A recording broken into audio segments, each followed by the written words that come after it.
ಏಕಾಏಕಿ ಮುಖ್ಯಮಂತ್ರಿಗಳ ಅಧಿಕಾರಿಗಳನ್ನ ಕರೆದು ನಾವು ವಿಧಾನಸೌಧದ ಮೆಟ್ಟಿಲ ಮುಂದೆ ನಾವು ಆರ್ಸಿಬಿ ಸೆಲೆಬ್ರೇಷನ್ ವಿಕ್ಟರಿ ಸೆಲೆಬ್ರೇಷನ್ ಅನ್ನ ಮಾಡಬೇಕು.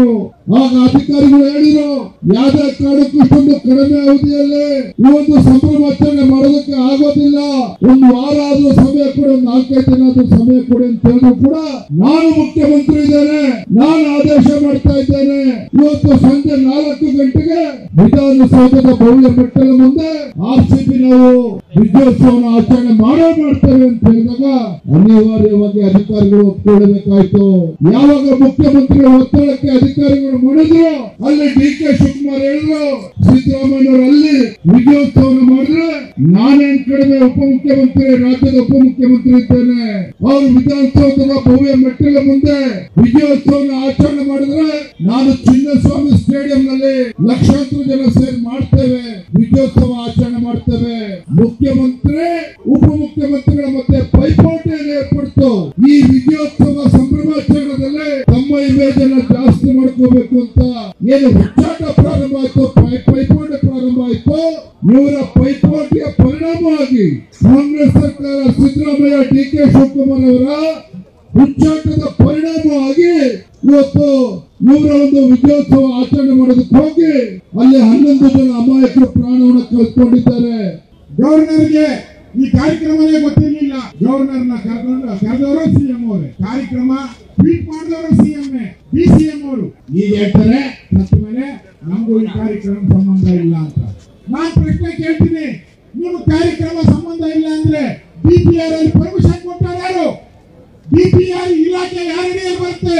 ಸಿದ್ದರಾಮಯ್ಯ ಅಡಿಯಲ್ಲೇ ಬರೋದು. ಆ ಫೈಲ್ಗೆ ಸಿದ್ದರಾಮಯ್ಯ ಸೈನ್ ಹಾಕಿದ್ದಾರೆ, 100% ಸೈನ್ ಹಾಕಿದ್ದಾರೆ. ಇದಕ್ಕೆ ಪರ್ಮಿಷನ್ ಕೊಡಕ್ಕೆ ನಾನು ವಿರೋಧ ಪಕ್ಷದ ನಾಯಕನಾಗಿ ಹೇಳ್ತಾ ಇದ್ದೀನಿ. DPR ಸೆಕ್ರೆಟರಿ, ಚೀಫ್ ಸೆಕ್ರೆಟರಿ ಇವರೆಲ್ಲ ಅನುಮತಿ ಕೊಟ್ಟ ಮೇಲೆ ಈ ಕಾರ್ಯಕ್ರಮ ನಡೆದಿರೋದು. ನಾಚಿಕೆ ಆಗಲ್ಲ ನಿಮ್ಗೆ? ಕಾರ್ಯಕ್ರಮ ನೀವು ಮಾಡಿ ಸತ್ತಾದ್ಮೇಲೆ RCB, ACB, NCB ಅಂತೀವಿ. ಈ ಕಾರ್ಯಕ್ರಮದಲ್ಲಿ ಯಾರಾದ್ರೂ ಸತ್ತಿಲ್ಲ ಅಂದಿದ್ರೆ ಏನ್ ಹೇಳಿರ?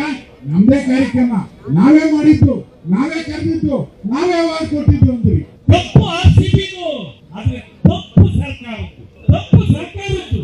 ಪೊಲೀಸರದ್ದು ತಪ್ಪೇ ಇಲ್ಲ ಅಂದ್ರೆ 5 ಜನ ಪೊಲೀಸರನ್ನ ನಿಮ್ಮ ಮೇಲೆ ತಪ್ಪು ಬಂದ ಮೇಲೆ ಅವರನ್ನ ಬಲಿಪಶುಗಳನ್ನ ಮಾಡಿ ಸಸ್ಪೆಂಡ್ ಮಾಡಿದ್ರಿ.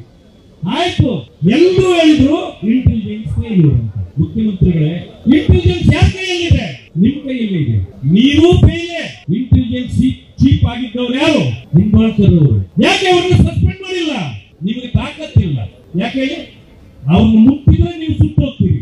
ಅವರನ್ನ ನೀವು ಸಸ್ಪೆಂಡ್ ಮಾಡಿದ್ರೆ ಇಷ್ಟೊತ್ತಿಗೆ ನೀವು ಮಾಜಿ ಮುಖ್ಯಮಂತ್ರಿ ಆಗ್ತಿದ್ರಿ ಅಲ್ವಾ? ಮಾನ ಮರ್ಯಾದೆ 3 ಬಿಟ್ಟವ ದೊಡ್ಡ ಮನುಷ್ಯ ಅಂತ. ದೊಡ್ಡ ಮನುಷ್ಯರು ಯಾರು ಈ ರಾಜ್ಯದಲ್ಲಿ? ಸಿದ್ದರಾಮಯ್ಯ, ಡಿ.ಕೆ. ಶಿವಕುಮಾರ್.